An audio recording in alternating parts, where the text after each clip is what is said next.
ఏపీలో రాజకీయాలు రసవత్రంగా మారాయి.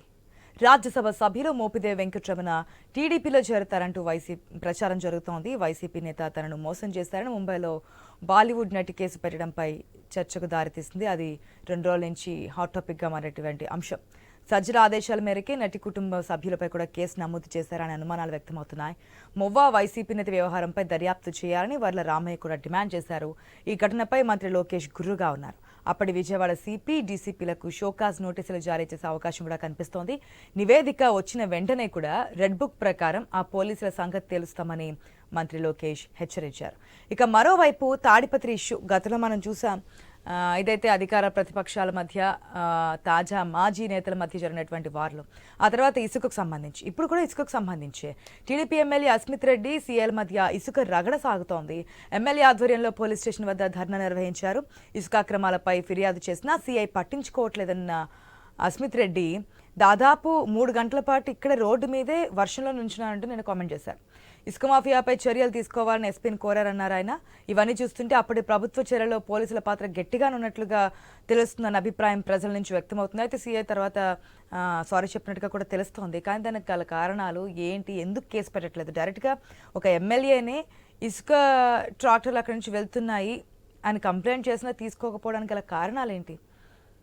ఇసుక దందా నడుస్తుందని చెప్పి అనేక సార్లు నడుస్తుంది కదా గత ప్రభుత్వం నుంచి. ఇప్పుడంటే ఉచిత ఇసుక విధానం అన్నారు, అది ఏ విధంగా చేస్తున్నారని చెప్పి దాని గురించి విమర్శలు వచ్చాయి.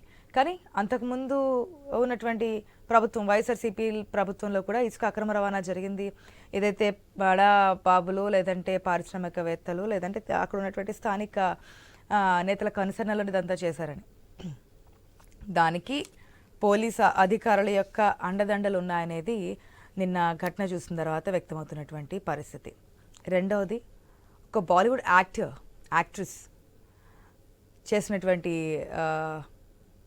కామెంట్స్ గత ప్రభుత్వంలో ఏ విధంగా తనని, తన కుటుంబ సభ్యులని ఇబ్బందులు పెట్టారు, లేని కేసులు ఏ విధంగా సృష్టించారు, కనీసం 2.5 months నుంచి తనకి నిద్ర కానీ ఏమీ లేదు, మాకు ప్రొటెక్షన్ కావాలంటూ ఏపీ గవర్నమెంట్ వేడుకున్నటువంటి సిచ్యువేషన్. అప్పట్లో ఉన్నటువంటి అధికారుల పైన, అదేవిధంగా కొంతమంది ఎమ్మెల్యేలు కావచ్చు, లేదంటే వైసీపీ పార్టీ పెద్దలు కావచ్చు, దాంట్లో ఇన్వాల్వ్ అయి ఉన్నట్టుగా తెలుస్తుంది. దాని మీద కూడా ధీటుగా ముందుకెళ్లే అవకాశాలు కనిపిస్తున్నాయి. రేపు మాట్లాడదాం. మనతో పాటు డిబేట్లో పార్టిసిపేట్ చేస్తున్నారు గోపి గారు, పొలిటికల్ అనలిస్ట్. అదేవిధంగా షేక్ బాజీ గారు ఉన్నారు, కాంగ్రెస్ అధికార ప్రతినిధి. విజయ్ కిరణ్ గారు ఉన్నారు, రాష్ట్ర యోజన విభాగం టీడీపీ నాయకులు. నారాయణమూర్తి గారు ఉన్నారు, వైసీపీ అధికార ప్రతినిధి. వెరీ గుడ్ మార్నింగ్ అండి, వెల్కమ్ టు ద షో. ముందుగా అందరికీ కూడా నమస్తే. బాజీ గారు గుడ్ మార్నింగ్ అండి. ఫస్ట్ ఇసుక విధానం గురించి మాట్లాడదాం. ఆఫ్టర్ దట్ ఏదైతే బాలీవుడ్ నటి చేసినటువంటి కామెంట్స్, అనుభవించినటువంటి నరక యాతన అనొచ్చేమో. నేను అడ్వకేట్స్ వాళ్ళు మాట్లాడుతుంటేనే యాజ్ ఏ ఒక మహిళగా మాకే బాధ అనిపిస్తోంది. ఆమె చూపించినటువంటి పోస్టులు కావచ్చు, ఆ మెసేజ్లు కావచ్చు, సో అన్ వాళ్ళు ఏ విధంగా హరాస్ చేశారనేది. ఓకే, దాని గురించి తర్వాత మాట్లాడదాం. ముందుగా ఇసుక అక్రమ రవాణా తాడిపత్రిలోనే కాదు, చాలా నియోజకవర్గాలు జరుగుతుంది కూడా, కానీ ఇది బయటకు వచ్చింది. ఏమంటారు? ఒక ఎమ్మెల్యేలు కంప్లైంట్ చేయడం, దాన్ని పట్టించుకోకపోవడం, సిఐ యాక్చువల్గా ఈవేళ మన ఐ న్యూస్ ప్రేక్షకులకు, అట్లాగే డిబేట్లో పాల్గొంటున్న ప్యానలిస్టులకి, మీకు శుభోదయం. యాక్చువల్గా ఏంటంటే, ఇసుక అన్నది ఆ పార్టీ ఈ పార్టీ అని కాదండి, ఏ రాజకీయ పార్టీలో ఉన్న ప్రజాప్రతినిధులందరికీ కూడా ఒక ప్రధాన ఆదాయ వనరుగా మారింది. గత ప్రభుత్వం కానివ్వండి, అంత ముందు కూడా అడపాదడపా జరిగే కానీ గత ప్రభుత్వ హయాం నుండి చాలా విశృంఖలంగా ఇసుక అక్రమ దందా, అట్లాగే ఎమ్మెల్యేలకు కానివ్వండి, స్థానిక రాజకీయ నాయకులకు కానివ్వండి, ఒక ప్రధాన ఆదాయ వనరుగా ఇసుక అనేది మారింది. ముఖ్యంగా ఏంటంటే, గత ప్రభుత్వంలో ఈ ఇసుకను ఏంటంటే ఒక యార్డ్ లాగా ఒక చోట కలెక్ట్ చేసి, ప్రొక్యూర్ చేసి, దాని టన్నుల లెక్కన అమ్ముకునే విధానం శ్రీకారం చుట్టారు గత ప్రభుత్వంలో. మరి 7,000, 8,000కి ట్రక్ దొరికేసి అమాంతంగా 20,000 రూపాయలకి రేటు పెరిగిపోయి, నిర్మాణాలు ఆగిపోయి, మరి చాలా అవస్థలు పడ్డారు ప్రజలందరూ కూడా. అది ఇంకా కొనసాగుతానే ఉందండి. యాక్చువల్గా తాడిపత్రిలో అంశాన్ని కనుక వెళ్తే, తాడిపత్రిలో కూడా ఇసుక దందా యథేచ్ఛగా సాగుతుంది. ఇప్పుడు జరుగుతున్న గొడవ ఏంటంటే ఏదైతే ఇసుకని మాఫియాగా మాట్లాడుతున్నారో, ఎవరైతే ఇసుకని తాడిపత్రిలో ఇసుక గురించి ఇష్యూ జరుగుతుందో వాళ్ళు అక్కడ స్థానికంగా ఉన్న జేసీ ప్రభాకర్ రెడ్డి గారు, టీడీపీ నాయకులు జేసీ ప్రభాకర్ రెడ్డి గారి అనుచరులే, వాళ్ళ మనుషులే ఒక ఇసుకని ఆ ఇసుక వ్యాపారం పెద్ద ఎత్తున చేపడుతున్నారని చెప్పేసి అక్కడ నుంచి వచ్చిన సమాచారాన్ని బట్టి అర్థం అవుతుంది. ఎందుకు కాకపోతే మొన్న కూడా ఏంటంటే వాళ్ళని చెప్తున్నారు కదా, అదుపులో చేయడం. జేసీ ప్రభాకర్ రెడ్డి మనకు వీడియో కూడా రిలీజ్ చేస్తున్నారు కదా, వద్దండి ఈ విధంగా అవునండి. చేయకండి, మీరు మాత్రమే తినాలా అన్న కామెంట్స్, పార్టీని అదే వదిలి వెళ్ళకండి దయచేసి అంటూ కూడా దండం మీరు పెట్టి నాకు నమస్కారం దూరం పెట్టి చేసినటువంటి అయిపోతారు, కామెంట్స్. మిమ్మల్ని దూరం చేసుకోలేను, మీరు అవును దూరం అవుతారు, నా కోసం కష్టపడ్డారు, అవును చాలా చాలా సంవత్సరాలు అంత కష్టపడ్డారు, ఇవన్నీ చెప్పుకుంటూ వచ్చారు. అవును అంటే దాని అర్థం ఏంటంటే ఆయనకు సంబంధించిన మనుషులే ఆ పెద్ద ఎత్తున ఇసుక వ్యాపారాలు 17 మంది, ఎంతమంది 20 మంది చేస్తున్నట్టుగా వచ్చింది. వాళ్ళని అదుపు చేయాలని చెప్పేసి ప్రయత్నం చేస్తా ఉన్నారు.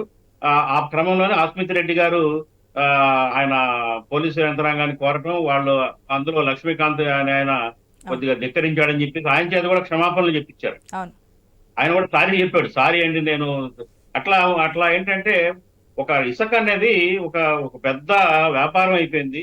ఉమ్, అది ఇప్పుడు అధికారంలోకి టీడీపీ ప్రభుత్వం వచ్చి ఉచిత ఇసుక విధానం ప్రవేశపెడతాము, అందరూ ఎవరైనా నిన్న కూడా కేబినెట్ లో మాట్లాడుకున్నారు. ఏంటంటే ఉచితంగా ఎవరైనా తీసుకెళ్లొచ్చు, ఎవరైనా చిన్న చిన్న బండ్ల మీద తీసుకెళ్లొచ్చు. అట్లా ఒక ఒక పాలసీని ఇసుకకి రూపొందిస్తున్న నేపథ్యంలో ఏంటంటే ఉమ్, ఇంకా ఈ ఏదైతే గుత్తాధిపత్యం ఇసుక మీద ఎవరైతే రాజకీయ నాయకులు ఉన్నారో గుత్తాధిపత్యం మాత్రం ఇంకా పోలేదు. అది అక్కడక్కడ కాదు, రాష్ట్రం అంతా కూడా ఉంది. ఈ ఈ దీన్ని ప్రభుత్వం అరికట్టాల్సిన అవసరం ఉంది. ఒక క్లియర్ కట్ పారదర్శకమైన పాలసీని రూపొందించాలండి. ఉమ్, బలవంతులైన రాజకీయ నాయకులు వాళ్ళు అదే వాళ్ళ కనుసన్నల్లోని ఇసుకని వ్యాపారాన్ని పెట్టుకొని వాళ్ళకు ప్రధాన ఆదాయ వనరుగా మార్చుకొని ఎవరిని రానియకుండా ఎవరికి వెళ్ళనీయకుండా వాళ్ళే వ్యాపారం చేసుకునే పరిస్థితి స్టిల్ ఇవాళకి కూడా కొనసాగుతుంది. ఇది ప్రభుత్వం గుర్తించాలని చెప్పేసి నేను కోరుకుంటున్నాను. కాకపోతే ఏంటంటే ఇప్పుడు అక్కడ పోలీస్ యంత్రాంగం కాదండి, ఇప్పుడు ఈ ఇసుక మాఫియాని ఎవరు ఏమి చేయలేని విధంగా తయారయ్యారు. మామూలు వ్యవహారం కూడా గుట్టుగా సాగుతా ఉంది. ఆ అధికారులకు కానివ్వండి, పోలీసులకు కానివ్వండి, వాళ్ళకి అందాల్సిన అవి అంతా ఉన్నాయి. అక్కడే కదండి, అంటే రాష్ట్ర వ్యాప్తంగా కూడా ఉంది. ఏదైనా ఒక ఇసుక ట్రక్ వెళ్తుంది అంటే అక్కడ దానికోసమే ప్రత్యేకంగా కాపలా కాసుకొని ఉన్న పోలీసులు కానివ్వండి, ఆ చెక్కింగ్ అధికారులు కానివ్వండి ఉండి మామూలు కోసం వెంటాడుతూ ఉంటారు. అది కొనసాగుతా ఉంది. వీటిని అరికట్టి ఒక పారదర్శకమైన ఇసుక పాలసీని తీసుకొచ్చి ప్రజలకి ఇసుక మరి సరసమైన ధరలో అందేటట్లు ఏర్పాటు చేస్తే అప్పుడు ప్రభుత్వం అనుకున్న లక్ష్యం నెరవేరుతుందండి. లేకపోతే డొల్ల మాటలే ఇవన్నీ కూడా, పైకి చెప్పుకుంటాము పాలసీలు, కానీ అమలులో మాత్రం ఎక్కడా కూడా పారదర్శకత లేదు. మరి ఇలా అక్రమ రవాణా గాని, అక్రమ దందా గాని పెద్ద ఎత్తున మరి ఒరిజినల్ గా అయ్యే ఖర్చు కంటే కూడా మరి రెండింతల అమౌంట్ కి ఇసుక బ్లాక్ లో అమ్ముకునే పరిస్థితి రాష్ట్రంలో చాలా చోట్ల జరుగుతా ఉంది. అది తాడిపత్రిలో కూడా అదే కోణంలో జరుగుతుంది. కాకపోతే ఏంటంటే తాడిపత్రిలో ఉన్న వాళ్ళందరూ కూడా చేస్తున్న వాళ్ళందరూ కూడా అధికార పార్టీకి సంబంధించిన వాళ్ళ అనుచరులే కాబట్టి వాళ్ళని అదుపులో చేయాలని చెప్పేసి అక్కడ ఘర్షణలు జరగటం, అస్మిత్ రెడ్డి గారు నిరసన వ్యక్తం చేయటం, ఆయన వానలో కానీ కూడా నిలబడి ఒక శుభ పరిణామం అనుకోవచ్చేమో, ఎందుకంటే ఆ పార్టీకి చెందినటువంటి నేతలు అయినప్పటికీ కూడా యాక్షన్ తీసుకోవాలని చెప్పడం ఒక మంచి పరిణామమే అనుకోవచ్చు. కానీ ఎందుకు తీసుకోవట్లేదు అనేది కూడా ఒక పాయింటే కదా. ఒక సిఐ కంప్లైంట్ తీసుకోకపోవడం, ఎందుకు తీసుకోవట్లేదని చెప్పి 3 గంటల పాటు ఆ వర్షంలో పోలీస్ స్టేషన్ ముందు నిరసన చేయడం, బయటకు వచ్చి సారీ చెప్పడం. అశోక్ గారు, ఇక్కడ ఇసుక వ్యాపారాన్ని పార్టీకి అన్వయించడం కాదండి. పార్టీ ఏదైనా కానీ ఇసుక మాఫియా ఒక వర్గం, అట్లాగే దాన్ని నిఘా వర్గం ఒక వర్గంగా చూడాలి మనం. అక్కడ పార్టీ ఈ పార్టీ ఆ పార్టీ కాదు, పెద్ద ఆదాయం వచ్చే ఒక వ్యాపారంగా ఇసుక వ్యాపారం ఇవాళ అందరికీ కూడా నోటెడ్ అయిపోయింది. అక్కడ ఏంటంటే అధికారులు గాని, అధికార యంత్రాంగం గాని, పోలీస్ యంత్రాంగం గాని అక్కడ స్థానికంగా ఏంటంటే వాళ్ళకి చెందాల్సిందేదో వాళ్ళకి రావాల్సిందేదో రాబట్టుకొని దాన్ని అలౌ చేస్తున్నారు ఇసుక దందాన్ని, అక్రమ దందాన్ని. దాన్ని మనం ఆ కోణంలో చూడాలి, పార్టీల పరంగా కాదు. అక్కడ ఆయన కూడా తాడిపత్రిలో ప్రభాకర్ రెడ్డి గారు కూడా దాన్ని వాళ్ళ మనుషుల్ని అదుపు చేయలేని పరిస్థితుల్లోనే అస్మిత్ రెడ్డి గారు పోలీసుల్ని మరి అదే కదా వేడుకున్నటువంటి సిచ్యువేషన్ కూడా మనకు కనిపించింది కదా. Right, welcome back. Yes Vijay Kiran గారు, గుడ్ మార్నింగ్ అండి. గుడ్ మార్నింగ్ అండి. మీకు ప్యానల్ సభ్యులకి ఐ న్యూస్ వీక్షకులందరికీ కూడా శుభోదయం అండి. ఎస్, మీరేమంటారు? ఏం జరుగుతుంది తాడిపత్రిలో? మొన్నటిదాకా రాజకీయ గొడవలు, రావద్దు రానివ్వము అన్న దగ్గర నుంచి ఇప్పుడు మళ్ళీ ఇసుక మాఫియా, ఇసుక దందా ఏదైనా అనుకోండి, దాని పేర్లు పర్యాయపదాలు ఏమున్నప్పటికీ కూడా అదే అర్థం. స్వయానా జేసీ ప్రభాకర్ రెడ్డి మొన్న వీడియో రిలీజ్ చేశారు, నిన్న అస్మిత్ రెడ్డి ఏమో నిరసన చేశారు. ఏం జరుగుతుంది? వాళ్ళని వాళ్ళు కంట్రోల్ చేసుకోలేకపోతున్నారు అనేది ఒక పాయింట్. రెండోది ఉచిత ఇసుక విధానం, దానికి సరైన ప్రణాళికలు లేకపోవడం. ఎవరైనా రావచ్చు, ఎన్ని ట్రాక్టర్లను తీసుకెళ్ళచ్చు అంటే ఈ విధంగా ఒకవేళ అధికార దుర్వినియోగం చేసుకొని పెద్ద పెద్ద అధికారులను కూడా మ్యానిపులేట్ చేసుకుని వెళ్ళి వాళ్ళు బయట అమ్ముకునే పరిస్థితులు కూడా కనిపిస్తున్నాయి కదా. క్లియర్ కట్గా కొన్ని ఇన్స్ట్రక్షన్స్ కావాలి. ఎన్నిసార్లు ట్రిప్ వెళ్తుంది, ఏంటి, ఎవరికి వెళ్తున్నారు, నిజంగా వీళ్ళకి కావాల్సే వెళ్తున్నారా లేదంటే ఇది మళ్ళీ పక్కన అమ్ముకునే వ్యాపారం జరుగుతుంది, ఇవన్నీ కూడా క్లియర్ కట్గా లేదు అనే మరొక విమర్శ వినిపిస్తోంది. ఇప్పుడు ఏ పాలసీ పెట్టినా కానీ దాంట్లో ఏదో ఒక దారి ఎత్తుకొని దొంగతనం చేయడం దొంగలకు ఉన్నటువంటి నైపుణ్యం, అది నైపుణ్యాభివృద్ధి. సరే, దానికి సంబంధించి వ్యవస్థలు ఉన్నాయి, పోలీసులు ఉన్నారు, పట్టుకుంటారు మైనింగ్ వాళ్ళు, దానికి సపరేట్ చట్టాలు వ్యవస్థలు ఉన్నాయి. ఇక్కడ మనం ఆలోచించాల్సింది ఏంటంటే గత ప్రభుత్వంలో ఒక ప్రైవేట్ వ్యక్తికి గుత్తాధిపత్యంగా ఇసుకని దోచుకొని ఏ రేటు పడితే ఆ రేటు, నోటికి ఆ రోజు ఏ రేటు ఇస్తే ఆ రేటుకి అమ్ముకొని ప్రజల్ని చాలా ఇబ్బంది పెట్టారు. 2 సంవత్సరాల పాటు అయితే అనేక మంది దినసరి కూలీలు అందరం గమనించాల్సింది ఏంటంటే గత ప్రభుత్వంలో తప్పు జరుగుతుంది అంటే వాళ్ళని ఒక నేరస్తులుగా చూసి వారిపై దాడులు, కేసులు, రకరకాల ఇబ్బందులు పెట్టే పరిస్థితి నుంచి తమ్ముడు తనవాడైనా ధర్మం పాటించాలనేటువంటి ఉద్దేశంతో జేసీ ప్రభాకర్ రెడ్డి గారు ముందర నుంచే చెప్తా ఉన్నారు, మనం ఏది చేసినా చట్టానికి లోబడి తప్పు మాత్రం చేయకూడదు, ప్రభుత్వానికి చెడ్డ పేరు రాకూడదు అనేటువంటిది గెలిచిన రోజు నుంచి చెప్తా ఉన్నారు. అందులో భాగంగానే మొన్న స్వయంగా వారే వీడియో కూడా రిలీజ్ చేశారు, ఏ విధంగా అయితే ఇసుక తీసుకొని పోతా ఉన్నారు వాటి మీద. దాన్ని దృష్టిలో పెట్టుకొని జేసీ అస్మిత్ రెడ్డి గారు పోలీసు వారికి జరుగుతున్నటువంటి ఇసుక దందాకు సంబంధించి ఒక కంప్లైంట్ చేశారు. జనరల్ గా పోలీసుల బాధ్యత ఏంటి? జరిగిన దానిపైన, అది ఎమ్మెల్యే గారే కాదు, మీరు నేను చేసినప్పటికి కూడా అది నిజమా కాదని విచారించి ఒకవేళ తప్పు అయితే ఖచ్చితంగా వాళ్ళందరూ కూడా అరెస్ట్ చేయటమో, కేసులు పెట్టడం, దానికి సంబంధించిన చట్ట ప్రకారమైనటువంటి చర్యలు తీసుకోవాలి. అవి తీసుకోకుండా ఉదాసీనంగా వ్యవహరిస్తూ ఎమ్మెల్యే గారిని అసభ్యంగా మాట్లాడుతూ, అగౌరవంగా మాట్లాడుతూ, అంటే కేవలం అతను ఆ ఇసుక మాఫియా ఇస్తున్నటువంటి డబ్బుకు లోపడ్డా అనేటువంటిది క్లియర్ గా కనపడతా ఉంది. కాబట్టి ఇప్పుడు డౌట్ అండి కిరణ్ గారు, అక్కడ ఉన్నది మీరే చెప్పారు, సొంత అంటే మా వాళ్ళైనా సరే యాక్షన్ తీసుకుంటుంది మా గవర్నమెంట్ అని చెప్పి. సో అక్కడ ఉన్నది మీ వాళ్ళే. మళ్ళీ అక్కడ నిన్న నిరసన తెలియజేస్తున్నప్పుడు వైసీపీ సిఐ అని చెప్పి మీరు నిరసనలు చేశారు, అంటే అక్కడ ఉన్నటువంటి టీడీపీ నాయకులు. అదేవిధంగా అక్కడ రెండు కుదరడం లేదు కదా. ఒకటి, మీ పార్టీకి సంబంధించిన నేతలే అక్కడ ఇసుక మాఫియా చేస్తున్నారు, అధికారంలో మీరున్నారు కాబట్టి తమ్ముడు మనవాడైనా సరే చర్యలు తప్పవన్నారు కాబట్టి యాక్షన్ తీసుకోమని చెప్పి కంప్లైంట్ ఇచ్చారు. ఓకే, తీసుకోవట్లేదంటే అక్కడ మళ్ళీ వైసీపీని ఆ పార్టీని ఎందుకు తీసుకొచ్చారు? అక్కడ అధికారుల ధనదాహం అనుకోవచ్చు, లేదంటే ఇప్పటి వరకు అలవాటు పడిపోయిన విధానం అనుకోవచ్చు. వైసీపీకి ఉన్నటువంటి సీఏ అని చెప్పి ఏ విధంగా నినాదాలు చేశారు? దానికి గల కారణం ఏంటి? సిఏ గారు ఏమి కరెక్ట్ గా చేస్తున్నటువంటి దాని మీద కరెక్ట్ గా ఇప్పుడు ఇసుకని ఆ విధంగా దొంగ విధానంగా తీసుకెళ్లి లేదు ఇటు విధమైనటువంటి తప్పుడు వ్యవహారాలు చేస్తే అల్టిమేట్ గా చెడ్డ పేరు ఎవరికి వస్తుంది? స్థానికంగా ఉండేటువంటి ఎమ్మెల్యేకి వస్తుంది. స్థానికంగా ఉండేటువంటి ఎమ్మెల్యేకి వచ్చిందంటే ప్రభుత్వానికి వచ్చినట్టే. ఇప్పుడు మేము కంప్లైంట్ చేసినప్పుడు పోలీసు బాధ్యత ఆయన విస్మరించాడు కాబట్టి, ఆయన ఉద్యోగం ఆయన కరెక్ట్ గా చేయలేదు కాబట్టి ఈ చేసిన తప్పుల వల్ల ప్రభుత్వానికి చెడ్డ పేరు రావటం, తద్వారా వైఎస్ఆర్ కాంగ్రెస్ కి ఉపయోగపడేటువంటి అవకాశం ఉంది కాబట్టి దాన్ని మేము ప్రశ్నించాం. ఇప్పుడు ఇక్కడే మళ్ళీ ఇంకో పాయింట్, గత ప్రభుత్వంలో అనేక సందర్భాల్లో మీరు కేసులు పెడుతున్నప్పుడు తీసుకోవట్లేదు, కనీసం మాకు ప్రొడక్షన్ జీవో ఇదన్నీ వచ్చినప్పుడు కూడా ఎందుకు మేము కనీసం పర్యటనలకు వెళ్ళినప్పుడు లేదంటే సభలు పెట్టినప్పుడు మాకు ఇన్ని ఆంక్షలు పెడుతున్నారు, ఏదైనా మా మీద దాడి జరుగుతుంటే కంప్లైంట్ తీసుకోకపోను మా మీదే కంప్లైంట్స్ పెడుతున్నారని. అప్పుడు మరి ఆ ప్రభుత్వం మీద నెగిటివ్ వచ్చి మీ ప్రభుత్వం మీద అంటే అప్పుడు మీరే చేపించారనా? మీకు వాళ్ళు కట్టుబడి ఉన్నారనా? ఏమనుకోవాలి? అంటే ఇప్పుడు జరుగుతున్నటువంటి సంఘటనకి మేము ప్రజా ఉద్యమాలకి చాలా డిఫరెన్స్ ఉందండి. మేము ప్రజా వ్యతిరేక విధానాల మీద పోరాటం చేసినప్పుడు, లేదు ఎక్కడైనా దాడులు జరిగినప్పుడు మేము నిరసన వ్యక్తం చేసినప్పుడు పోలీసులు మమ్మల్ని నిర్బంధించడం లేదా మా పైన ఏదైనా నిరసనకు వెళ్లే ముందే అరెస్ట్ చేసి కేసులు పెట్టడం లాంటి కార్యక్రమాలు జరిగాయి. ఇక్కడ స్వయంగా ఎమ్మెల్యే గారు, అధికార పార్టీ ఎమ్మెల్యే గారే పోలీసు వారికి బాబు ఈ విధంగా జరుగుతా ఉంది, నువ్వు చర్యలు తీసుకోమంటే అగౌరవంగా మాట్లాడటం. ఇప్పుడు ఆయనకు వెస్టర్న్ ఇంట్రెస్ట్ ఉందని అర్థమైపోతా ఉంది కదా. కాబట్టి ఆ సిఏ గారు చేసినటువంటి తప్పు వల్ల ప్రభుత్వానికి చెడ్డ పేరు రాకూడదు. ఆయన చేసే పనులు ప్రతిపక్షాలకి ఆయుధాలుగా ఉపయోగపడతా ఉన్నాయి. కాబట్టి దానిపైన పోరాటం బాధ్యతగా చేస్తున్న దాన్ని మనం అప్రిషియేట్ చేయాలి. ఇటువంటి సంస్కృతి ఇంతవరకు ఎక్కడైనా చూసామా? ప్రభుత్వంలో ఉన్నటువంటి ఒక ఎమ్మెల్యేనే ఇసుక మాఫియాకి సంబంధించి తప్పుని తప్పుగా అంటే అందరూ ఇప్పుడు ఒక వ్యవస్థలో పై నుంచి కింద వరకు అందరూ మంచి వాళ్ళే ఉండరండి. చెడ్డ వాళ్ళు ఉంటారు, మంచి వాళ్ళు ఉంటారు. అన్ని వాటిని మనం బ్యాలెన్స్ చేసుకుంటూ వ్యవస్థలు వాటిపైన పనిచేయాలి. ఆ చేయాల్సిన వ్యవస్థ కరెక్ట్ గా పనిచేయలేదు కాబట్టే అస్మిత్ రెడ్డి గారు పోలీస్ స్టేషన్ దాకా వెళ్ళి 3 గంటల పాటు వాన్లో ధర్నా చేయాల్సినటువంటి పరిస్థితి. ఇప్పుడు ఏ ప్రభుత్వానికైనాండి, మా ప్రభుత్వమైనా లేదు వైసీపీ ప్రభుత్వమైనా, ఏ ప్రభుత్వానికైనా పోలీసులు చేసే చర్యలే ప్రభుత్వానికి సగం మంచి పేరు రావాలన్నా చెడ్డ పేరు రావాలన్నా. కాబట్టి ఆ చెడ్డ పేరు వచ్చే క్రమంలో దాన్ని అరికట్టాల్సిన బాధ్యత స్థానిక ఎమ్మెల్యేగా ఉంది. కాబట్టి ఎమ్మెల్యే గారు వారి పని వారు చేశారు. ఆయన వైసీపీకి అనుకూలంగా చేస్తున్నారు అనేటువంటిది ఎలా చెప్పగలుగుతున్నాం?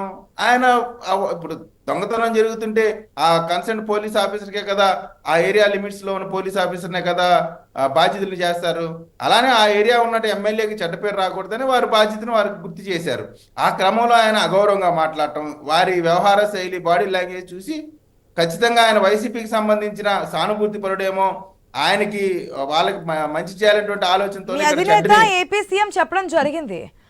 అంటే ఎప్పుడంటే అసెంబ్లీ వేదికగా శ్వేతపత్రం రిలీజ్ చేస్తున్నప్పుడు క్లియర్ కట్గా ఎక్కడ నెంబర్స్ చెప్పలేదు. మనం గమనిస్తే గనక అప్రాక్సిమేట్గా అంచనాకు వస్తున్నాము, ఇది ఇంకా క్లియర్ కట్ మెజర్మెంట్స్ కాదు, ఎందుకంటే ఇంకా రావాల్సినవి ఉన్నాయి, అధికారులు కూడా గత ప్రభుత్వం నుంచి ఇంకా రావట్లేదు, ఆ వాసనలు ఉన్నాయనేది క్లియర్ కట్గా చంద్రబాబు నాయుడు అసెంబ్లీ వేదికగా చెప్పినటువంటి కామెంట్స్. సో అధికారులను కూడా మేము ఇంకా మార్చుకుంటూ రావాలి, వారిని ఇంకా అట్లా ఉంటే కుదరదని. వీరంతా వైసీపీ చెందిన వారే అంటే ప్రభుత్వం ఏ విధంగా నడుస్తుంది? మేము ఇప్పుడు గతంలో 5 సంవత్సరాల పరిపాలనలో ప్రభుత్వ అధికారులు అంటే పోలీస్ వ్యవస్థ కానీ, మైనింగ్, రెవెన్యూకి సంబంధించిన ఉన్నటువంటి అందరూ చెడ్డవారు, అందరూ చెడు చేశారు, అందరూ తప్పులు చేశారు అనడానికి అవకాశం లేదు. కొంతమంది తప్పులు చేశారు, వారందరినీ కూడా ఎగ్జామిన్ చేసి పోస్టింగ్లు ఇచ్చేటప్పుడు జాగ్రత్తగా ఆచితూచికి వేసుకోవాల్సినటువంటి అవసరం ఉంది. మేము ఇంకా వచ్చి నిండు 100 రోజులు కాలేదు, అప్పుడే మొత్తం ఏదో 3 సంవత్సరాలు 4 సంవత్సరాల పరిపాలన అడిగింది కాదండి, సీఎం చెప్పిన కామెంట్ అది అసెంబ్లీలో. అదే మేడం అనేదంటే, మేము వ్యవస్థల్ని చిన్నగా ఇప్పుడు విధ్వంసం అయిపోయినాయి.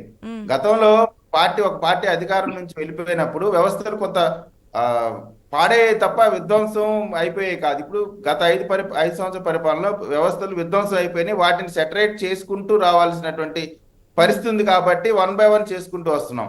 ఎస్పెషల్లీ తాడిపత్రికి సంబంధించి మాత్రం సిఏ గారు చేసినటువంటి పని వినేవారికి కానీ చూసేవారికి కానీ క్లియర్ గా దాన్ని ఎవరు స్వాగతించట్లేదు. కానీ అక్కడ వైసీపీకి సంబంధించి కామెంట్స్ ఏ విధంగా వచ్చాయి అనేది ప్రశ్న. ఓకే, దానికి క్లారిటీ ఇచ్చారు కదా. అంతే కదా, క్లియర్ గా. ఇప్పుడు ఆ పోలీస్ ఆఫీసరు ఇక్కడ చెడును ప్రోత్సహిస్తున్నాడంటే ప్రతిపక్షాలకే కదా. ప్రభుత్వం చేసే పని మంచి అయినా చెడైనా ఆ ఎఫెక్ట్ పడేది ఆ ప్రభుత్వం పైన. ఆ చెడు మా పైన పడకూడదని మేము జాగ్రత్తలు తీసుకుంటున్నాం. ఆ జాగ్రత్తల్లో పోలీస్ ఆఫీసర్ గా ఆయన ఉద్యోగం చేయకుండా ఉన్నట్టు కాబట్టే ఈ రోజున ఇటువంటి పరిస్థితి.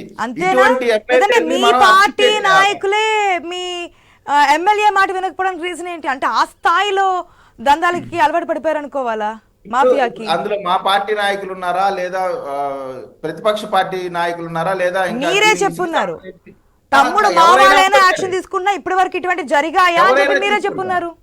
అదే కదా చెప్తున్నాం, మావాడున్నా మేము తీసుకుంటాం. మా ఇసుకకి సంబంధించిన దొంగను పట్టుకోమంటాం తప్పు కాదు. పైగా ఇటువంటి వినూత్నమైనటువంటి నిస్వార్థమైనటువంటి ఎమ్మెల్యేని మన అందరం కూడా ముక్త కంఠంతో అప్రిషియేట్ చేయాల్సినటువంటి అవసరం ఉంది. ఇటువంటి ప్రాక్టీస్ ఎప్పుడు జరగల.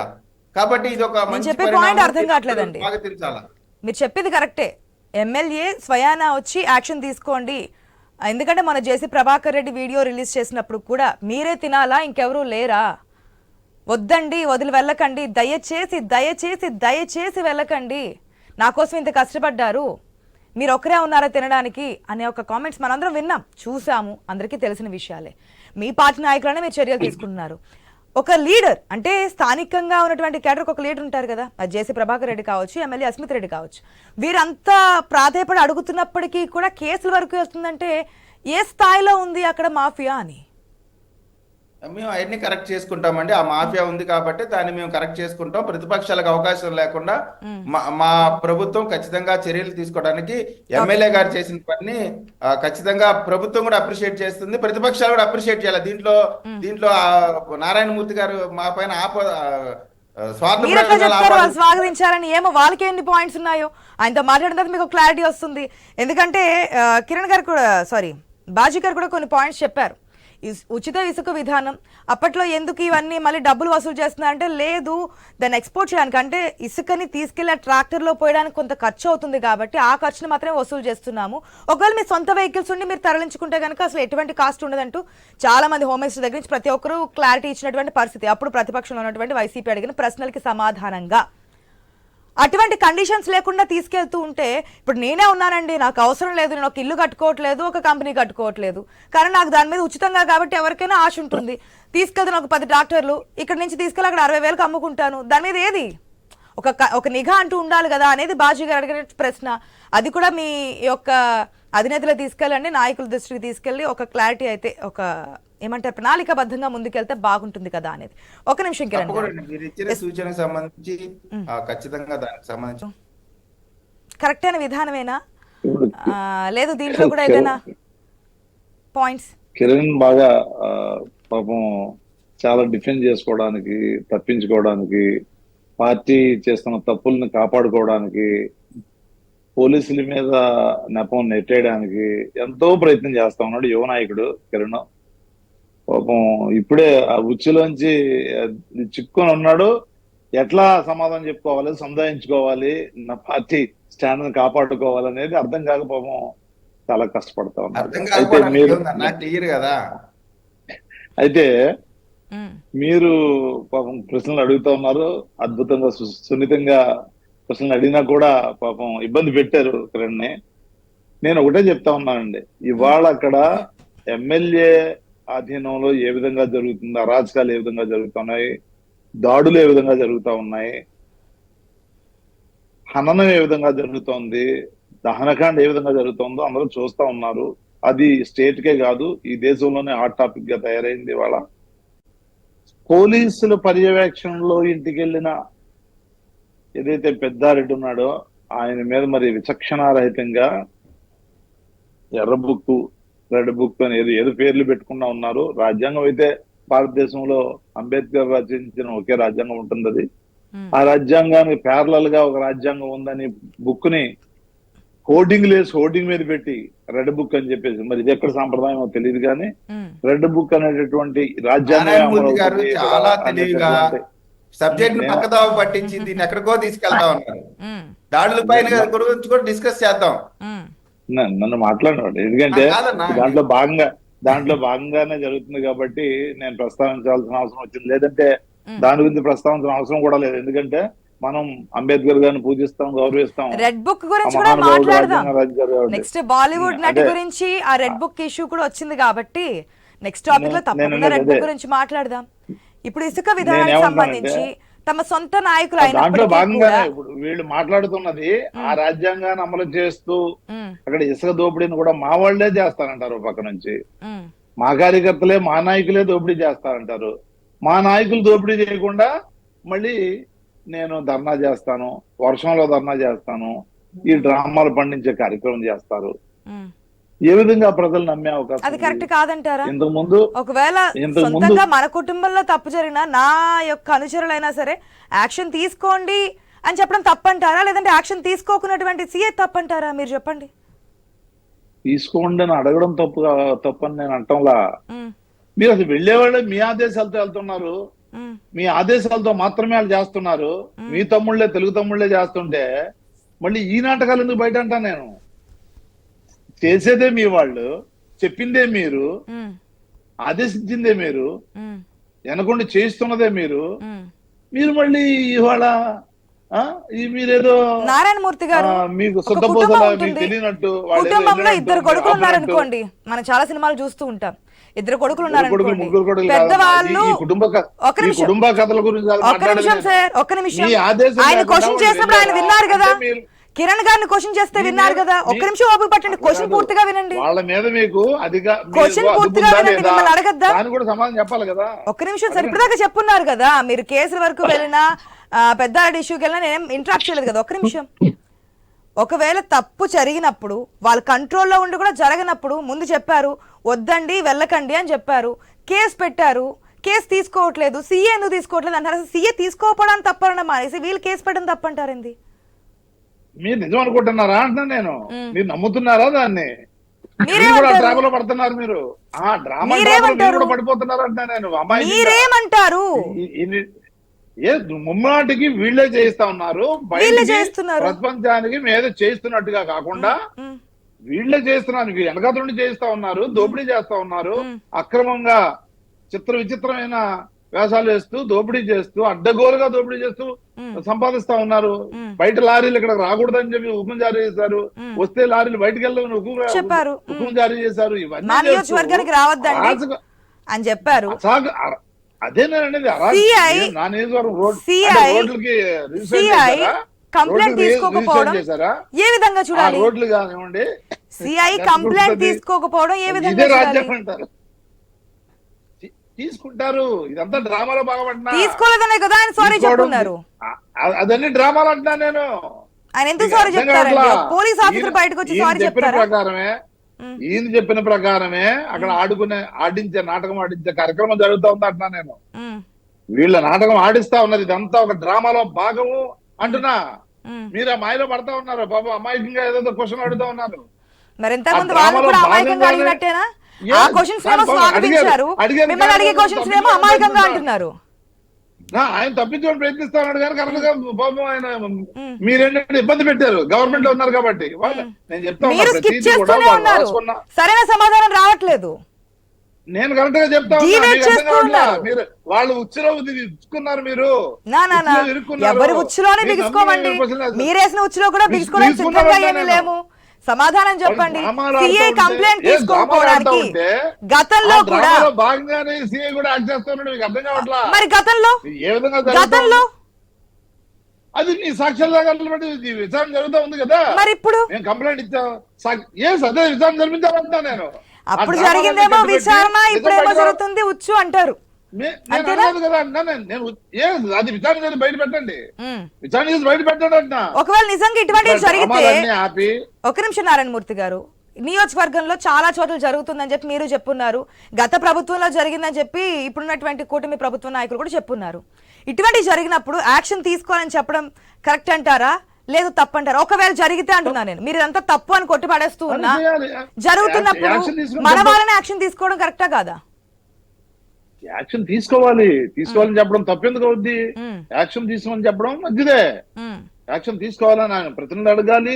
అంతవరకు ఎందుకు వీళ్ళకి నేను అనేది అసలు వాళ్ళు తప్పే జరగడానికి ఈయన ఆదేశాలు లేకుండా అక్కడ జరగలేదని చెప్పేసి క్లియర్గా అందరికీ తెలుసు ప్రపంచానికి. ఈయన మళ్ళీ వర్షంలో వెళ్ళడం, ఒక డ్రామా రాసుకొని స్క్రిప్ట్ ప్రకారం వర్షంలో నిలబడి ఆ సిఐని అడిగినట్టు అంత యాక్ట్ చేయాల్సిన అవసరం లేదంట. ఒక బిళ్ళ పట్టుకొని వెళ్తే, పచ్చ బిళ్ళ ఏదో ఉంటుందో నాకు తెలియదు, మరి ఆ బిళ్ళ పట్టుకొని వెళ్తే వాళ్ళు కాఫీలు ఇవ్వాలి, టీలు ఇవ్వాలి, ఒక నమస్కారం చేయాలి, వాళ్ళు చెప్పిన దగ్గర సంతకాలు పెట్టాలి, వాళ్ళని గౌరవంగా పంపించాలని చెప్పింది ఈ అచ్చెన్నాయుడు గారు, రాష్ట్ర అధ్యక్షులు.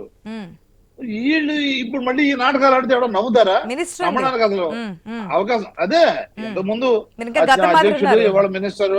నేనేమంటానంటే ఇప్పుడు కూడా వీళ్ళు ఇంకా నాటకాలు ఆడుతూ ప్రజలు మోసం చేయాలి, ఎలక్షన్ లో మోసం చేశారు, మోసపోయారు, ప్రజలు నమ్మించారు, బూడక హామీలు ఇచ్చారు, ఇంకా ఎన్నెన్నో చెప్పారు.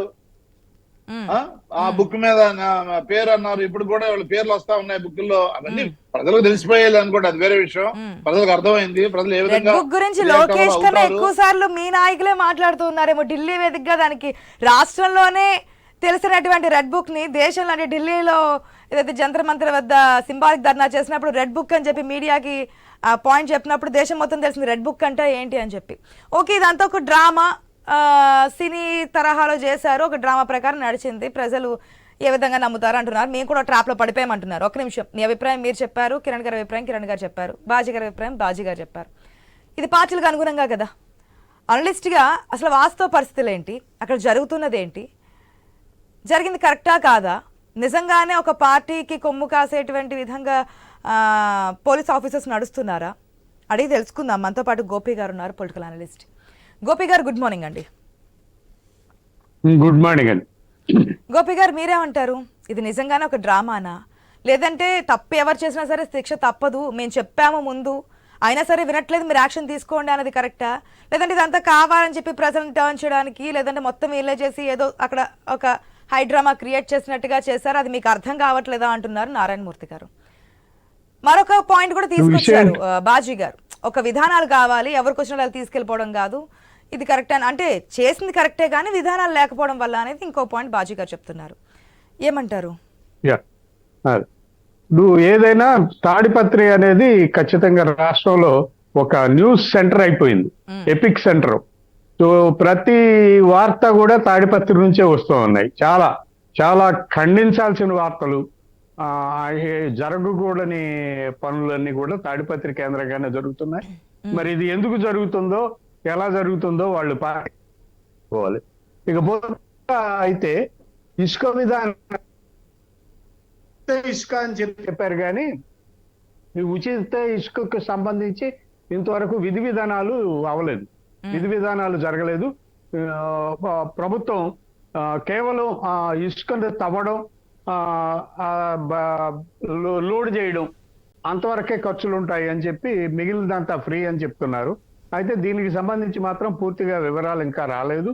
ఒక నిర్ణయం అయితే పూర్తిగా ప్రభుత్వం, ఒక స్పష్టమైన నిర్దిష్టమైన నిర్ణయం అయితే ప్రభుత్వం తీసుకోలేదు. ఇకపోతే దీంట్లో ప్రభుత్వంలో 3 పవర్ సెంటర్లు ఉన్నాయండి. ముఖ్యమంత్రి చంద్రబాబు నాయుడు ఒక పవర్ సెంటర్, నారా లోకేష్ ఒక పవర్ సెంటర్, పవన్ కళ్యాణ్ ఒక పవర్ సెంటర్. ఇప్పుడు తాడిపత్రి సిఐ ఎమ్మెల్యే చెప్పినా కూడా తాడిపత్రి సిఐ నిర్ణయం తీసుకోలేదు, చర్యలు తీసుకోలేదు అంటే తాడిపత్రి సిఐకి ఏ పవర్ సెంటర్ నుంచి ఇన్స్ట్రక్షన్స్ ఉన్నాయో తెలియదు. ఆయనకు ఉండే ఇన్స్ట్రక్షన్స్ ఆయనకి ఎక్కడి నుంచి ఉన్నాయి, ఆయన ఎవరి ఇన్స్ట్రక్షన్ ఫాలో అవుతున్నాడు అనేది తెలియదు. అయితే ప్రభుత్వం ఒక పార్టీ అధికారంలో ఉన్నప్పుడు ప్రతిపక్షానికి అనుకూలంగా అధికారులు పనిచేస్తారు అని చెప్పలేము. ఆ భయం వాళ్ళకి, అధికారులకి కూడా పూర్తిగా భయం ఉంటుంది. భయం అయితే అధికారంలో ఉన్న పార్టీలో పవర్ సెంటర్ ఏదైతే, ఆ పవర్ సెంటర్ ఎవరెవరో ఏదో పవర్ సెంటర్ ఎత్తుక్కొని పోతూ ఉంటారు, ఆ పవర్ సెంటర్ ప్రకారం పనిచేస్తూ ఉంటారు. కదా, ఒకవేళ లోకల్ గా ఉన్నది వైసీపీ గవర్నమెంట్ ఉండింటే, అక్కడ గెలిచింది వైసీపీ ఎమ్మెల్యే అయి ఉంటే గనక పైనుంచి మీరు చెప్పిన విధంగా ఏదో ఒక అధికారం, ఏదో ఒక పవర్ అక్కడ చూపిస్తున్నారు అనుకోవచ్చు. ఉన్నది కూడా టీడీపీనే కదా. టీడీపీలోనే అదే చెప్పాను నేను, టీడీపీలోనే పవర్ సెంటర్స్ ఉన్నాయి. పవర్ సెంటర్స్ చంద్రబాబు నాయుడు ఒక పవర్ సెంటర్ అయితే నారా లోకేష్ ఒక పవర్ సెంటర్. సో లోకేష్ తను డైరెక్ట్ గా ఆర్డర్ ఇచ్చి, తను డైరెక్షన్స్ ఇచ్చి తను చేయించే పనులు కొన్ని జరుగుతూ ఉన్నాయి. రాష్ట్రంలో అనేక చోట్ల లోకేష్ పాలన జరుగుతుంది, కొన్ని చోట్ల చంద్రబాబు పాలన కనిపిస్తోంది. సో ఈ రెండిట్లో క్లాష్ ఉంది. ఈ క్లాష్ ని వాళ్ళే అధికార పార్టీ, ఇప్పుడు అస్మిత్ రెడ్డి ధర్నా చేశాడు అంటే మరి సిఐకి అనుకూలంగా ఎవరున్నారు? అధికారంలో ఉన్న పార్టీ, అధికార పార్టీ ఎమ్మెల్యే చెప్తే కూడా పనులు జరగలేదు అంటే మరి ఆ సిఐకి అండగా ఎవరున్నారు? ఆ సిఐకి ఇన్స్ట్రక్షన్స్ ఎవరున్నాయి? అస్మిత్ రెడ్డి ఏ క్యాంపులో ఉన్నాడు? చంద్రబాబు నాయుడు క్యాంపులో ఉన్నాడా, లోకేష్ క్యాంపులో ఉన్నాడా? ఇవి తెలుసుకోవాలి. రాజకీయాలు ఖచ్చితంగా ఇలాగే ఉంటాయండి. రాజకీయం ఆ పవర్ సెంటర్, ఒక్కొక్క పవర్ సెంటర్, ఇప్పుడు ఎన్టీ రామారావు ఉన్నప్పుడు ఎన్టీ రామారావు ఒక పవర్ సెంటర్, దగ్గుబాటి వెంకటేశ్వరరావు ఒక పవర్ సెంటర్, చంద్రబాబు నాయుడు ఒక పవర్ సెంటర్, ఇట్లా ఉండేది. సో ఇప్పుడు కూడా అదే జరుగుతుంది. పవన్ కళ్యాణ్ కూడా ఈ ప్రభుత్వంలో పవర్ సెంటరే, ఆయన కూడా నిర్ణయాలు ఉన్నాయి. సో అలాగే లోకేష్ చాలా కీలకమైన పవర్ సెంటర్. ఇక్కడ తను రెడ్ బుక్, రాజ్యాంగం రెడ్ బుక్ కూడా చూపిస్తున్నాడు.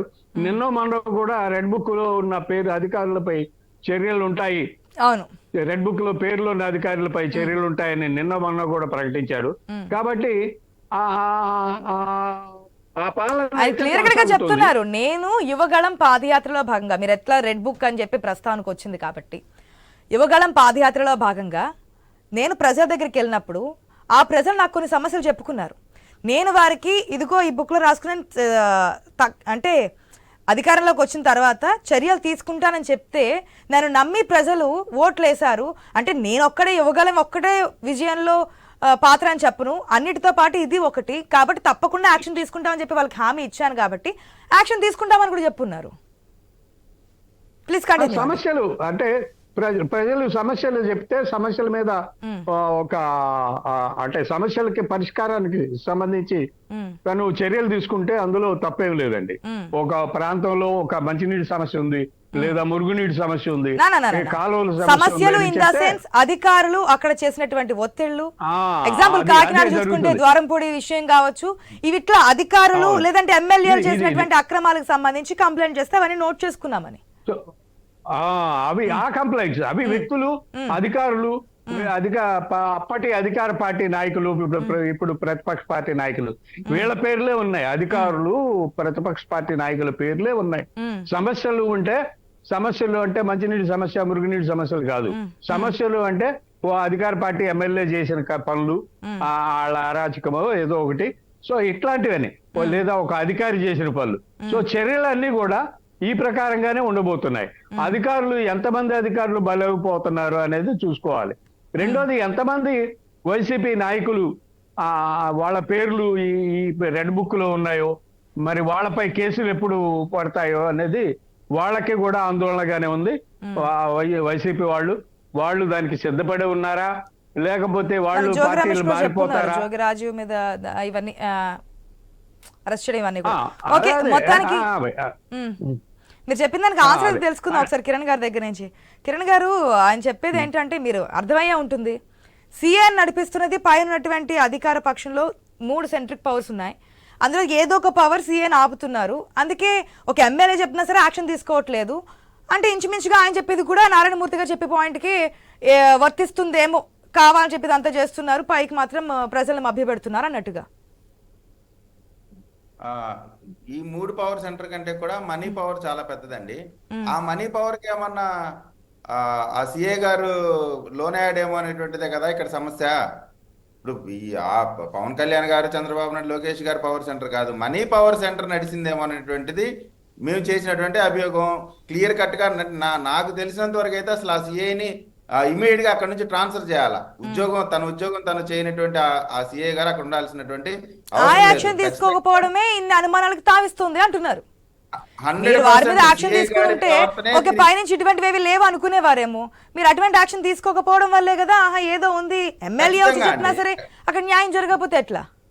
ఖచ్చితంగా ఇంకా 24 గంటలు అయింది. ఖచ్చితంగా ఆ సిఐకి సంబంధించి ఖచ్చితంగా చర్యలు తీసుకోవాల్సిన అవసరం కూడా ఉంది. ఎందుకంటే ఇంత కన్ఫ్యూజన్ క్రియేట్ చేసేటువంటి ఆఫీసర్ల వల్లే జగన్మోహన్ రెడ్డి గారి ప్రభుత్వానికి చెడ్డ పేరు వచ్చినా అత్యుత్సాహం చేసే పోలీసుల వల్లే. అందరు పోలీసులు చెడ్డోళ్ళని కాదు, ఇటువంటి కొంతమంది అత్యుత్సాహపరుల వల్లే ప్రభుత్వాలకు చెడ్డ పేర్లు వస్తాయి. ఇట్లా చెడ్డ పేరు రావడం వల్లే జగన్మోహన్ రెడ్డి గారు 11 స్థానాలకు పరిమితం అయ్యారు. కాబట్టి ఇటువంటి సీఏల పైన ముందు ఆదిలోనే మేము జాగ్రత్తలు తీసుకొని మా పార్టీని చెడ్డ పేరు రాకుండా కాపాడుకుంటా ఉన్నాం. తర్వాత రెడ్ బుక్ కి సంబంధించి ఎక్కడా కూడా రెడ్ బుక్ లో ఎప్పుడు కూడా ఎంత ఆవేశం, స్వయంగా లోకేష్ గారి తల్లి గారి పైన అనుచిత వ్యాఖ్యలు చేసినప్పుడు కూడా లోకేష్ గారు ఎక్కడా సమన్వయం కోల్పోకుండా ఒకటే మాట అన్నారు, రెడ్ బుక్ లో రాసే పేర్లను ఎవరైతే చట్ట వ్యతిరేక కార్యక్రమాలు చేశారో వారిపైన చట్ట ప్రకారం మాత్రమే చర్యలు ఉంటాయి, చట్ట వ్యతిరేక కార్యక్రమాలు చేసిన వారికి మాత్రమే అని క్లియర్ గా చెప్పారు. కాబట్టి అదేదో బూచిగా చూపించి రెడ్ బుక్ ఏదో రాజ్యాంగ వ్యతిరేక శక్తిలాగా మాట్లాడటం అనేది వాళ్ళ దివాలా కోరితనానికి నిదర్శనం. ఇప్పుడు మీరు మళ్ళీ ఏదనంటే మేము అధికారంలోకి వచ్చి ఇంకా 100 రోజులు అయింది అవుతోంది అంటారు. కాకపోతే ఇట్లాంటి వాళ్ళు ఇంకా చాలా మంది ఉండొచ్చు కదా, అది మీ పార్టీ నాయకులు చెప్తున్నటువంటి కామెంటే కదా. అధికారులు కూడా సరిగా లేరు, పాత వాళ్ళు ఇంకా ఆ విధంగా ఉన్నారు, పాత ప్రభుత్వం మీద ప్రేమతో ఉన్న వాళ్ళే ఉన్నారు, మాకు ఇంకా పూర్తిగా సహకరించట్లేదని. వాళ్ళు ఎప్పట్లోగా మీరు ప్రక్షాళన చేసి ఒక గాడిలో పెట్టే ప్రయత్నం జరుగుతుంది. ఆల్రెడీ ఇప్పుడు కొంతమందిని మా ప్రభుత్వం వచ్చినా కూడా కొన్ని పోస్టింగ్లు జరిగినాయండి సిఐకి సంబంధించి. వారు అదే ఆ పాత వాసనని మర్చిపోకుండా ఉన్న వాళ్ళని వారం రోజుల్లోనే మళ్ళీ వారి ట్రాన్స్ఫర్స్ చేయడం కూడా జరిగింది. ఎందుకంటే వచ్చినప్పుడు కూడా వారి విధానం మారకపోవటం వల్ల. కాబట్టి ఈ వ్యవస్థల్ని సెట్ చేయడానికి కనీసం అంటే నాకు తెలిసి ఒక ఇంకా 2 నెలలు సమయం పట్టిద్ది ఖచ్చితంగా.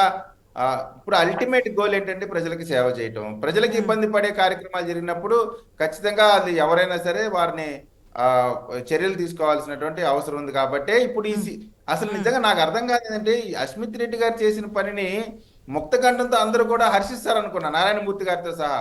దీనికి కూడా స్వార్థ ప్రయోజనాలు ఆపాదించారంటే నాకు ఆశ్చర్యం వేస్తా ఉంది. నేనేదో ప్రశ్న వినటానికే నారాయణమూర్తి గారికి సహనం లేదు. మీరు ప్రశ్న వేశారు, 4-5 ప్రశ్నలు వేశారు.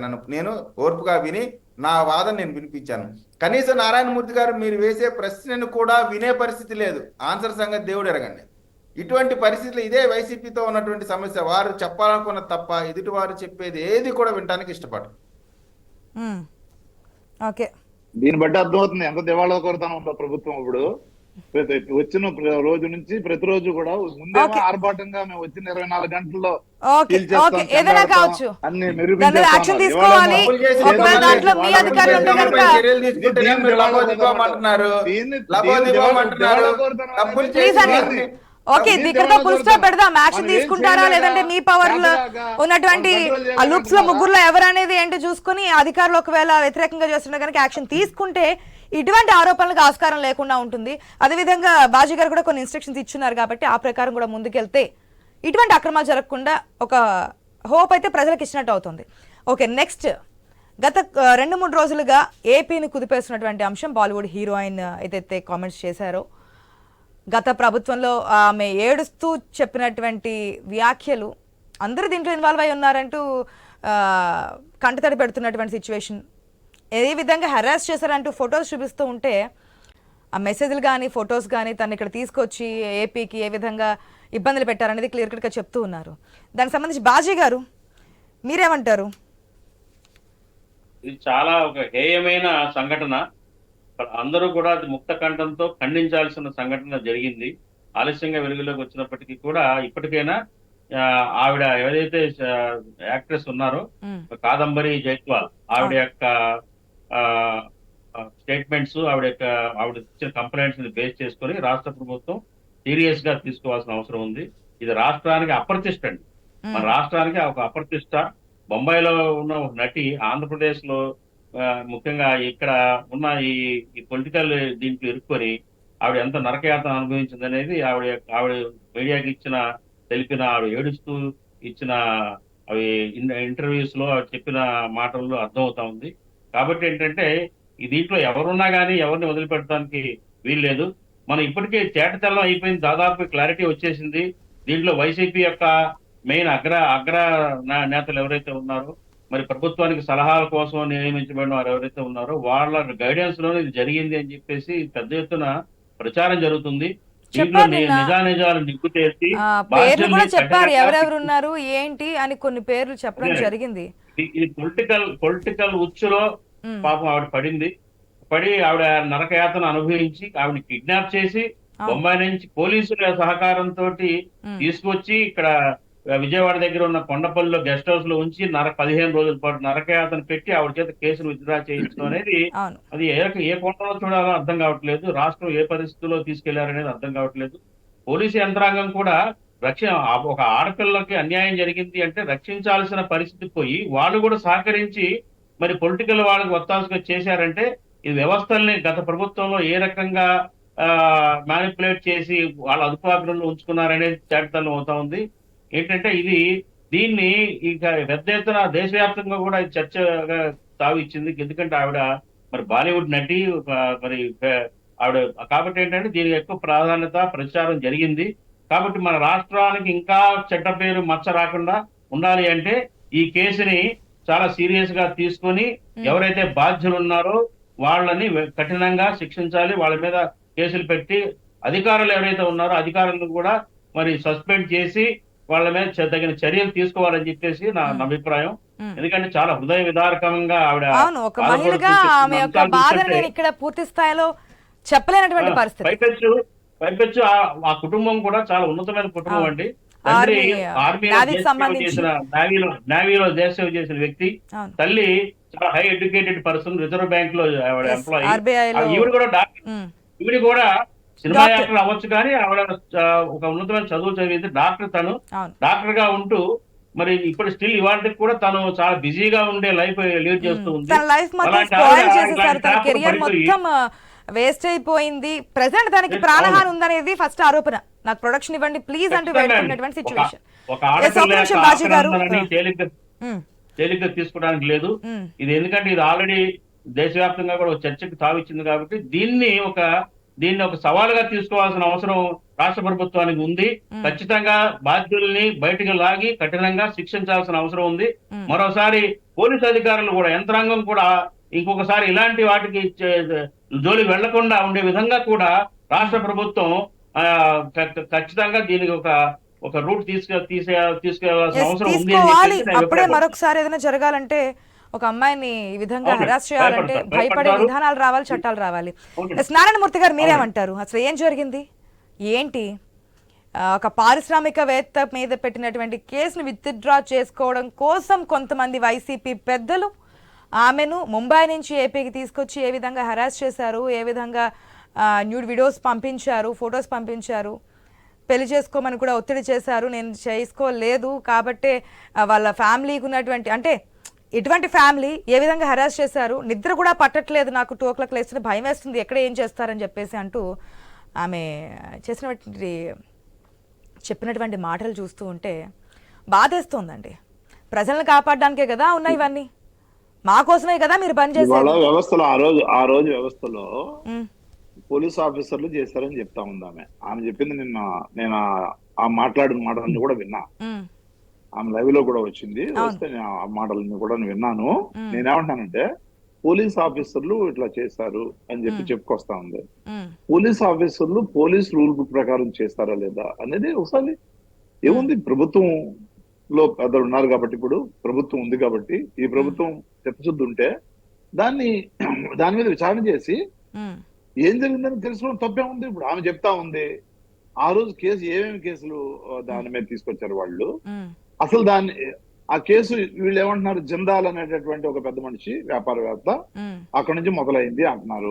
ఆ జిందాల్కి ఈమెకి ఉన్న ఏంటి, ఆ కేసు ఏంటి, దానిలో ఏమున్నాయి, అసలు ఈమె ఏం ఆరోపణ చేసింది జిందాల్ ఏ విధంగా, అదే నేనండి. ఇప్పుడు అది ల్యాండ్ సంబంధించిందా, అసలు జిందాల్కి ఈమెకి సంబంధం ఏంటి, ఇవన్నీ ఏదేమైనా ఆడవారికి రక్షణ ఉండాల్సిందే.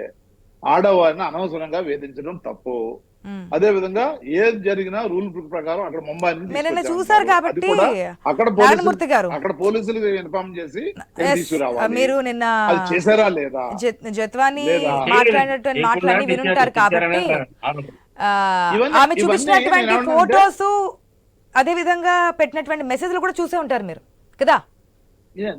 నేను అదే అంటున్నా, దాన్ని ఆమె చెప్పిన వెర్షన్ అంతా వింటా ఉన్నాం మనం. ఇవాళ ఆ రోజు ఏం చెప్పిందో తెలియదు, ఈ రోజు ఏం చెప్తుంది మనం చూసాము. ఆ రోజు జరిగింది ఏంటో కూడా తెలియదు. ఆ పోలీస్ ఆఫీసర్లు చెప్పాలి. పోలీస్ ఆఫీసర్లు ఎక్కడి నుంచి తీసుకొచ్చారు, అది రూల్ ప్రకారం వెనకాల ఎవరో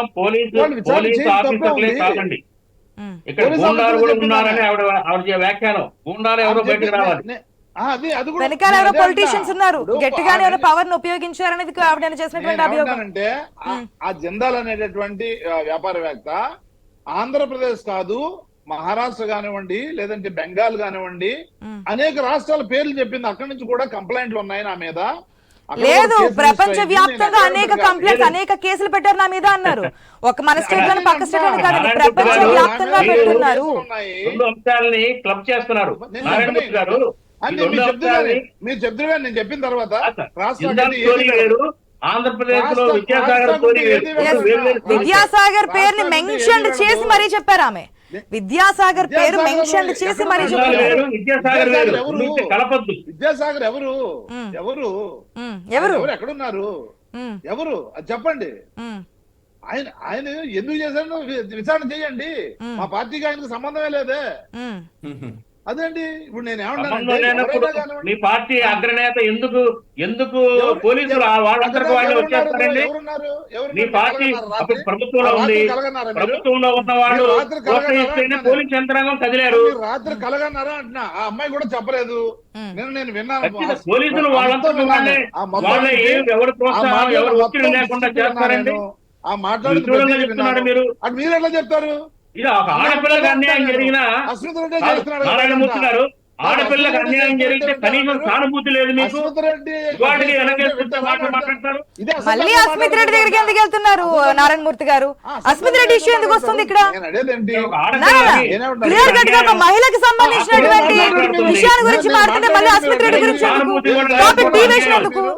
మీరు అవగాహన చర్యలు తీసుకోమన్నారు, అంతవరకు ఓకే, చర్యలు తీసుకోవాలి. ఇటువంటి ఘటనలు ఒక లేడీస్ ని ఈ విధంగా హెరాస్ చేస్తున్నప్పుడు అది ఏ గవర్నమెంట్ ఉన్నా సరే, గవర్నమెంట్ మారినా సరే ఇటువంటి యాక్షన్స్ తీసుకోకపోవడం వల్లే కదా ఇన్ని జరుగుతూ ఉన్నాయి. ఒకవేళ అమ్మాయి తట్టుకోలేక సూసైడ్ చేసుకుంటే ఎవరు బాధ్యులు? అది కూడా చెప్తుంది. ఒకవేళ ఈ హెరాస్మెంట్ తట్టుకోలేక మా పేరెంట్స్ కి ఏదైనా అయ్యి ఉంటే ఎవరిది రెస్పాన్సిబిలిటీ అని చెప్పి నా అమ్మాయి క్వశ్చన్ చేస్తుంది. అది కనిపించట్లేదా? పోలీసులు విచారణ చేయాలి. పోలీసులు ఎవరు తప్పు చేశారు? యాక్షన్ తీసుకోవాలంటున్నారు. ఓకే, అంతవరకు బాగానే ఉంది. విజయ్ కిరణ్ గారు, విజయ్ కిరణ్ గారు, అసలు ఎటువంటి సంబంధం లేదు, యాక్షన్ తీసుకోండి. ఇదంతా ఎందుకు వస్తుంది, మా పేర్లు ఏంటి, ఇవన్నీ ఏంటి, క్లియర్ కట్ గా విచారణ చేసుకొని ముందుకెళ్ళండి అని. కుక్కల నాగేశ్వరరావు కొడుకు కుక్కల విద్యాసాగర్ జగన్మోహన్ రెడ్డి గారితో ఉన్నటువంటి ఫోటో.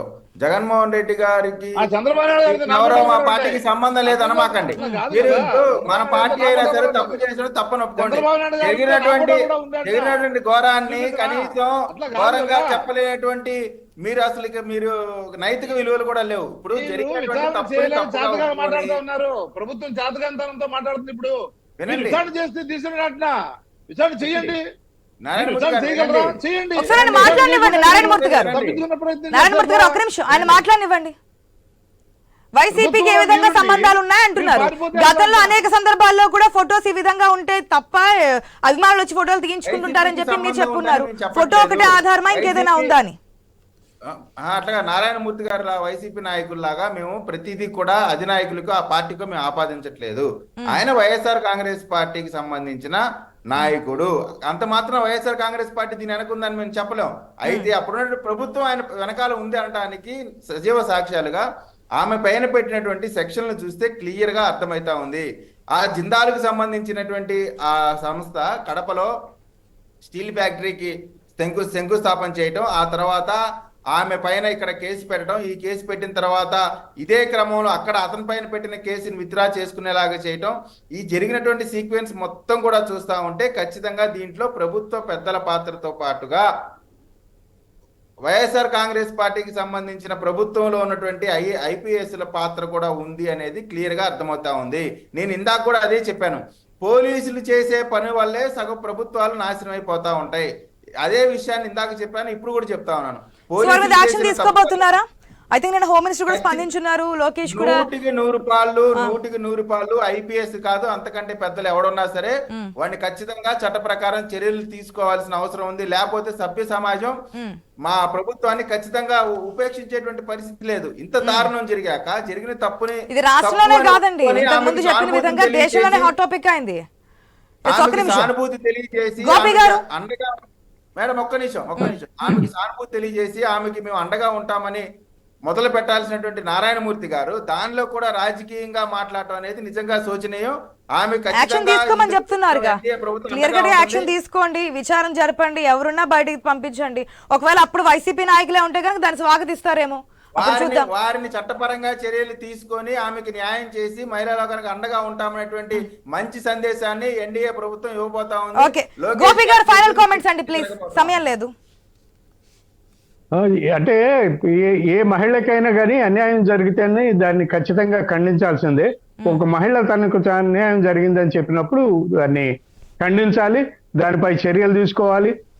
అప్పుడు ప్రభుత్వం అసలు ప్రభుత్వాల పెద్దల అండ ఉందా లేదా, పోలీస్ అధికారులు ఎవరెవరు ఈ కేసులో ఇన్వాల్వ్ అయి ఉన్నారు అనేటువంటి అన్ని కూడా చర్చించాలి, ఇన్వెస్టిగేట్ చేయాలి. ఖచ్చితంగా తప్పు ఎవరు చేసినా కానీ ఖచ్చితమైనటువంటి చర్యలు తీసుకొని ఆ మహిళకు న్యాయం జరిగేలాగా చూడాల్సిన బాధ్యత ప్రస్తుత ప్రభుత్వంపై ఉంది. ఒకవేళ వైసీపీ అధికారులు లేదా వైసీపీలో ఉండేటువంటి నాయకులు ఎవరైనా కానీ దీని వెనక ఉంటే కూడా వాళ్ళని ఉపేక్షించాల్సిన అవసరం లేదు. ఖచ్చితంగా కఠినమైన చర్యలు తీసుకోవాలి, దానికి సంబంధించిన ఇన్వెస్టిగేషన్ చేయాలని కోరుతున్నాం. నిజంగా అండి, ఒకవేళ ఏ ప్రభుత్వం అయినా కానివ్వండి, ఏ రాష్ట్రమైనా కానివ్వండి, మహిళలపై ఇటువంటి అఘాయిత్యాలు జరిగినప్పుడు ప్రభుత్వం యాక్షన్ తీసుకోవాలి. అప్పుడే వేరే వాళ్ళు ఎవరైనా సరే ఇటువంటి హరాస్ చేయాలన్నా భయపడే విధంగా ఉంటుంది. మరి ఎటువంటి యాక్షన్ తీసుకోబోతున్నారో, విచారణలో ఎవరెవరి పేర్లు బయటకు వస్తాయో వారి మీద ఎటువంటి యాక్షన్ ఉంటుందో అనేది వెయిట్ చేద్దాం.